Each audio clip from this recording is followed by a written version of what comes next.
So I feel like I'm beating a dead horse with this story, but basically, as you all know, Donald Trump's last Hail Mary was this weird lawsuit from Texas, where basically Texas alleges that other states violated their own state constitution by offering mail-in voting to their residents in the middle of a pandemic.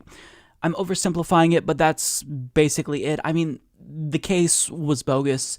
They didn't have standing. It wasn't going to go anywhere, and predictably it failed, and the Supreme Court directly shot Donald Trump down. So if you're Donald Trump and you are going to maintain that you didn't actually lose and the election was stolen from you, now is the time where, when you have nowhere left to go, you start changing what you say.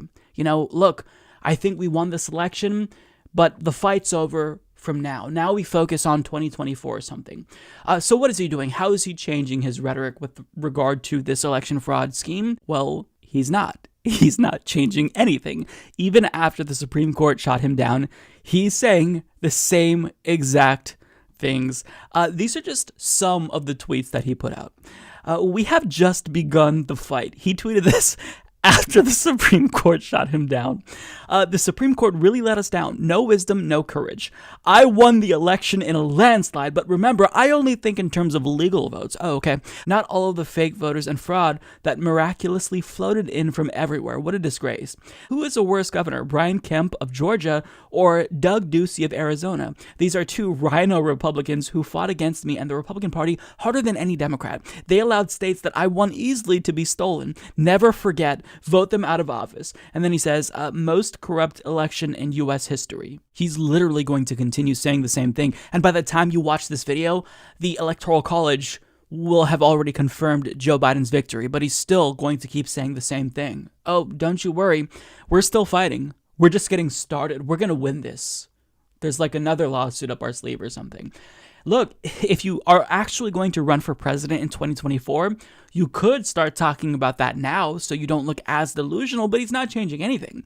And in an interview with Brian Kilmeade of Fox News, which is extremely entertaining to watch, he says the most ironic thing I've ever heard him say. When you look at this fight, though, you have 77% of Trump supporters who believe you won the election, according to a Fox poll. I've heard actually much higher numbers than that. There's a rally right now in Washington for that. Do you worry about the country being divided as if it goes to inauguration and they still feel that way and you still feel that way? No, I worry about the country having an illegitimate president. That's what I worry about. A president that lost, and lost badly. This wasn't like a close election. You look at Georgia. We won Georgia big. We won Pennsylvania big. We won Wisconsin big. We won it big. But your guys we won all of these states. But do you think your legal team has proven that? Well, we never get a chance to prove it because a judge will say, well, I'm sorry, you don't have standing. Like, how about me? Texas and all of these states, 18 or 19 altogether, they come in. Think how nice that is, where they actually come in and they say, we want to support you, sir, because you're important to this country. We want to support you. They go in and they say the states don't have standing and I don't have. I'm president of the United States. I just got 75 million votes. The biggest number of votes in the history of our country ever gotten by a sitting president. It's funny how his vote totals are accurate, but since Joe Biden got more votes than him, it can't possibly be accurate. So if the same systems, if you use AP or Decision Desk, if they are accurately reporting your vote totals, why wouldn't you also believe that they're accurately reporting Joe Biden's vote totals? Oh, well, there's an easy answer for that, Mike. It's because they're reporting the illegal votes too. But look at what he said. I worry about the people having an illegitimate president.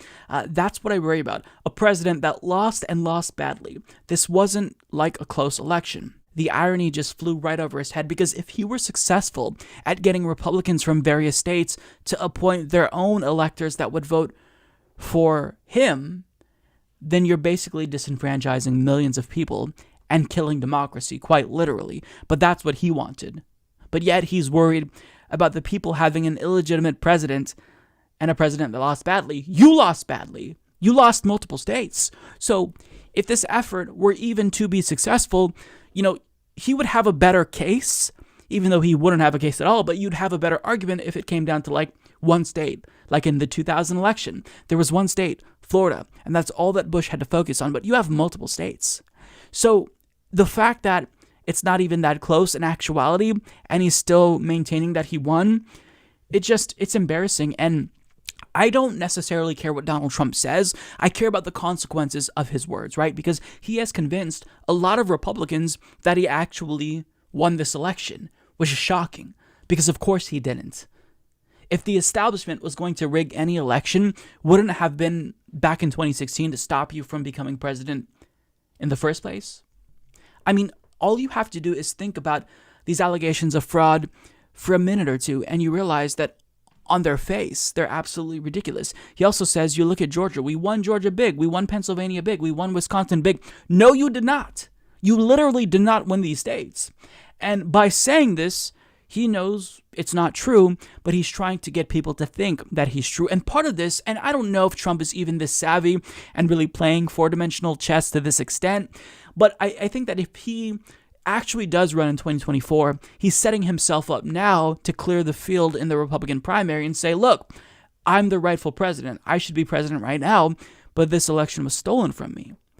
So anyone who's running against me, they're complicit in the Democratic Party's fraud. I mean, maybe that's what he's doing, but I just want to ask, at what point does his family step in? They know that what he's doing is delusional. Like, part of me thinks that Donald Trump really believes that he won. Maybe it's cognitive dissonance, but another part of this, like, you see what he's saying, this is not a well man.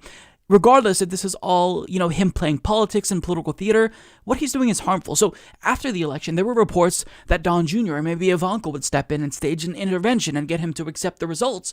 What happened to that? I mean, this is cruel. You see someone in your family, regardless if he's the president or not, clearly unwell, saying things that make him seem delusional. At what point does the family get blame?